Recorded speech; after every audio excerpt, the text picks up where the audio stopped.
Hello friend, welcome to stock research centre. आज हम यहाँ पे बात करने वाले हैं आईआईएफएल फाइनेंस के स्टॉक के बारे में। आईआईएफएल फाइनेंस में कुछ दिन से यहाँ पे काफी तेजी से गिरावट देखने को मिल रही है। मेन जो रीजन है वो यहाँ पे क्या है, वो सारी चीजें इस वीडियो में यहाँ पे बात करेंगे।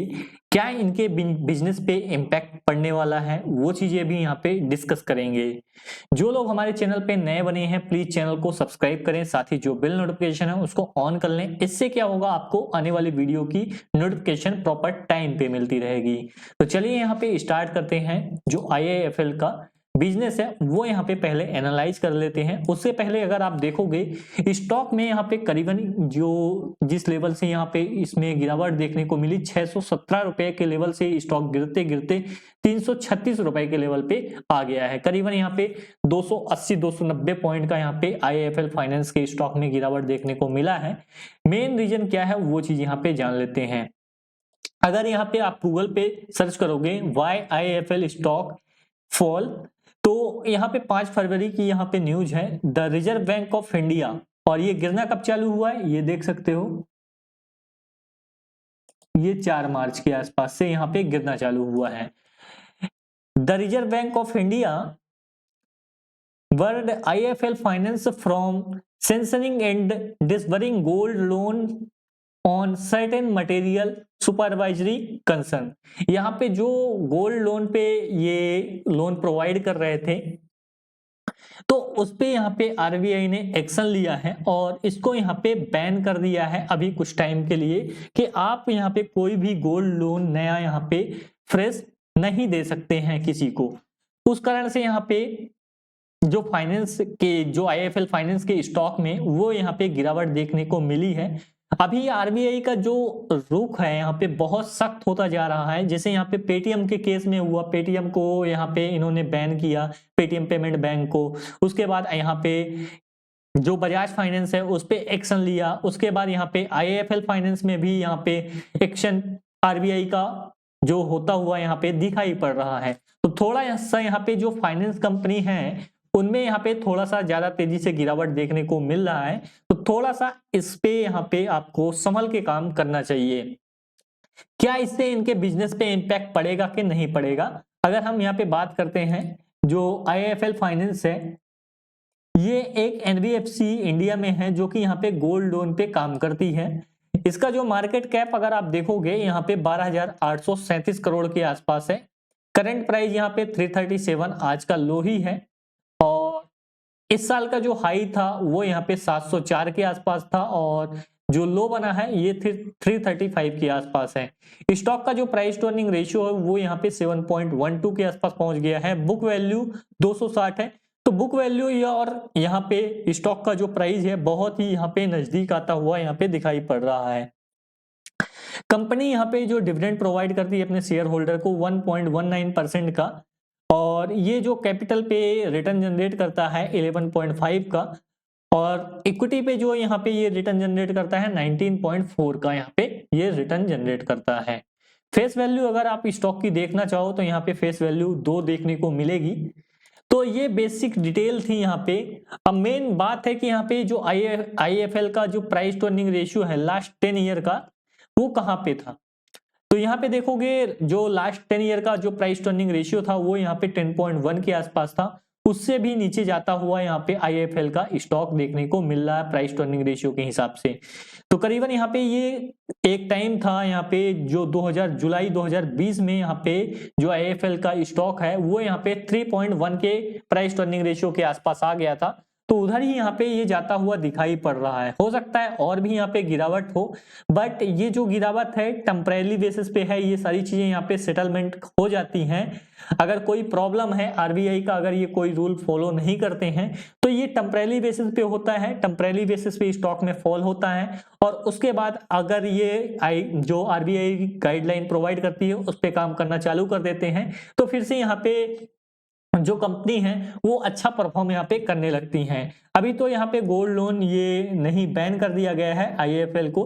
तो यहाँ पे देख सकते हो इनका जो सेल्स है अभी दिसंबर क्वार्टर में जो 2647 करोड़ के आसपास है, जो कि हाईएस्ट एवर यहाँ पे देखने को मिला है। इसके बाद हो सकता है थोड़ा सा यहाँ पे जो इनका रेवेन्यू जनरेशन है वो यहाँ पे थोड़ा सा कम हो जाए, और प्रॉफिट भी वहां उसी हिसाब से यहाँ पे कम होता हुआ आगे दिखाई पड़ सकता है।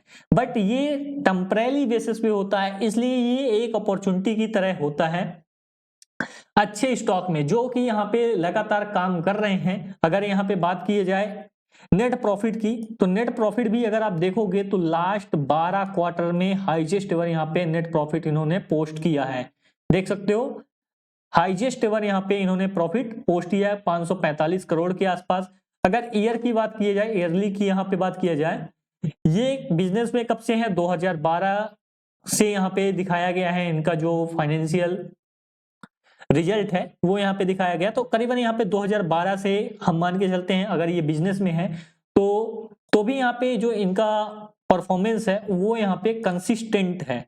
कभी भी ये लॉस यहाँ पे पोस्ट नहीं किए हैं। थोड़ा बहुत प्रॉब्लम आता है, बीच में यहाँ पे भी प्रॉब्लम आया था, कोविड के टाइम भी प्रॉब्लम आया था, तो इनकी जो प्रॉफिटेबिलिटी है वो यहाँ पे कम होती हुई दिखाई पड़ी थी। उसके बाद फिर से यहाँ पे ये जो प्रॉफिटेबिलिटी है वो यहाँ पे अच्छा खासा गेन करते हुए दिखाई पड़े हैं। बिजनेस में थोड़ा सा इंपैक्ट पड़ सकता है, देख सकते हो बिजनेस जैसा ग्रो कर रहा था अच्छा खासा, ट्रेलिंग 12 मंथ में यहाँ पे 9600 करोड़ के आसपास बिजनेस हुआ, जबकि 8400 करोड़ के आसपास यहाँ पे फाइनेंशियल ईयर 2023 में बिजनेस हुआ था। तो बिजनेस कंटिन्यूअसली बढ़ रहा है, बट अभी थोड़ा सा आरबीआई का एक्शन के कारण यहाँ पे बिजनेस में भी थोड़ा सा यहाँ पे डेंट पड़ता हुआ दिखाई पड़ेगा, जिसके कारण यहाँ पे स्टॉक प्राइस में भी यहाँ पे गिरावट और भी खासा यहाँ पे आपको देखने को मिल जाएगी। बट ये मैं बोला एक अपॉर्चुनिटी होती है। रिजर्व अगर आप देखोगे यहाँ पे इनका रिजर्व कितना है 9835 करोड़ के आसपास है। मार्केट कैप अगर आप देखोगे तो 12000 करोड़ के आसपास है। मैं बताया बुक वैल्यू के आसपास ये पहुंच रहे हैं, तो बुक वैल्यू के आसपास ये स्टॉक का जो प्राइस है वो यहाँ पे आ गया है। बोरोइंग ये जो लिए हैं वो यहाँ पे देख सकते हो, बोरोइंग यहाँ पे ये अच्छा खासा लिए हैं 40,768 करोड़ का। तो इनका जो बिजनेस है वो यहाँ पे उधार लेना और उधार पैसे देना ही है, तो ये चीज से यहाँ पे बहुत ज्यादा फर्क नहीं पड़ता। फिक्स एसेट यहाँ पे 831 करोड़ का है और कैपिटल वर्क इन प्रोसेस बहुत ज्यादा खास नहीं है, 35 करोड़ ही यहाँ पे कैपिटल वर्क इन प्रोसेस में फंसा हुआ है पैसा। इसके बाद बात करते हैं प्रमोटर के पास कितना माल है।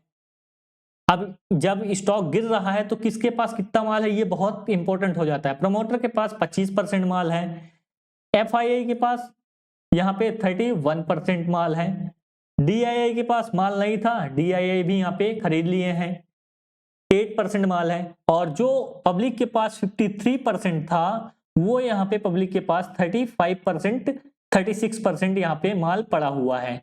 अब ये जो माल है 35% ये भी पब्लिक के पास से छीन लिया जाएगा, क्योंकि यहाँ पे बैड न्यूज आई आरबीआई की तरफ से, जिसके कारण स्टॉक में फॉल हुआ और बड़े प्लेयर इसी टाइम का वेट करते हैं माल छीनने के लिए, और वैसे ही यहाँ पे माल छीन रहे थे और ये जो टाइम आ गया इस टाइम का भरपूर ये फायदा उठाते हैं। आने वाले 2-3 क्वार्टर में आपको देखने को मिलेगा कि कैसे यहाँ पे बड़े प्लेयर पूरा का पूरा माल यहाँ पे एक्यूमुलेट कर लिए। अभी यहाँ पे बाइंग करना नहीं चालू किए हैं, जब एक लेवल आ जाएगा सपोर्ट के आसपास आ जाएगा तो वहां से बड़े प्लेयर क्या करने लगेंगे, बाइंग इनिशिएट करने लगेंगे और पूरा का पूरा जो माल है यहाँ पे जो शेयर होल्डिंग है पब्लिक की वो पूरा का पूरा यहाँ पे छीन लेंगे और अपने पोर्टफोलियो में इसको हिस्सा बनाएंगे। उसके बाद फिर से यहाँ पे ऑपरेट कराया जाएगा, प्राइस पे फिर से एक ऊपर के लेवल तक ले जाया जाएगा। तो ये शॉर्ट टर्म पेन रहता है, हो सकता है ये जो पेन हो 2 साल का हो सकता है 3 साल का हो, बट उसके बाद यहाँ पे ये अच्छा खासा रिटर्न जनरेट करके दे सकता है, पॉसिबिलिटी यहाँ पे ये है। बट किसी भी स्टॉक में निवेश करने से पहले अपने फाइनेंशियल एडवाइजर से कंसल्ट करें, उसके बाद ही किसी स्टॉक में यहाँ पे आपको निवेश करना है, क्योंकि स्टॉक मार्केट में प्रॉफिट भी होता है लॉस भी होता है। देख सकते हो यहाँ पे कोई अगर किसी के कहने पे बाई किया होता तो वो आगे अभी यहाँ पे अच्छा खासा लॉस झेल रहा होता। तो यहाँ पे शॉर्ट टर्म पेन है, उसकी भी गलती नहीं है जो बोला था यहाँ पे बाइंग करने के लिए, क्योंकि यहाँ पे फंडामेंटल अच्छे थे। बट आरबीआई की तरफ से ये एक्शन लिया गया, उसके बाद स्टॉक में फॉल हुआ, तो वो भी क्या कर सकता है, वो भी आरबीआई को थोड़ी जानता था। तो ये चीजें यहाँ पे मार्केट में होती रहती हैं। एक्चुअली यहाँ पे सपोर्ट प्राइस के आसपास ही ये स्टॉक आ गया है। अगर आप देखोगे इसका जो सपोर्ट प्राइस है 250 के आसपास यहाँ पे आके सपोर्ट लेता हुआ नजर आएगा। हो सकता है यहाँ तक स्टॉक को और गिराया जाए, थोड़ा सा और पेन दिया जाए, जैसा आज यहाँ पे पेन दिया गया है। आने वाले टाइम में और थोड़ा सा यहाँ पे मार्केट भी गिरेगी, मार्केट के गिरने के साथ साथ इसको भी पेन थोड़ा सा और ज्यादा होगा, वहां पे एक्यूमुलेशन बड़े प्लेयर के द्वारा कर लिया जाता है और बाद में आपको ही चिपकाया जाएगा, रिटेल को ही चिपकाया जाएगा हाई प्राइस में। अभी नहीं, रिटेल परचेस नहीं करेगी। जो समझ रहा होगा यहाँ पे वो कुछ पोर्शन यहाँ पे IIFL का अपने पोर्टफोलियो में रख लेगा और जो चीजें यहाँ पे अभी उनको समझ में नहीं आ रही सब बर्बाद हो जाएगा। वो 700 के लेवल पे ही हमेशा बाइंग करते हैं, तो वो चीजें यहाँ पे होती रहती हैं। वीडियो अच्छा लगे तो वीडियो को लाइक करिएगा, चैनल पे नए बने चैनल को सब्सक्राइब करिएगा। मिलते हैं नेक्स्ट वीडियो में।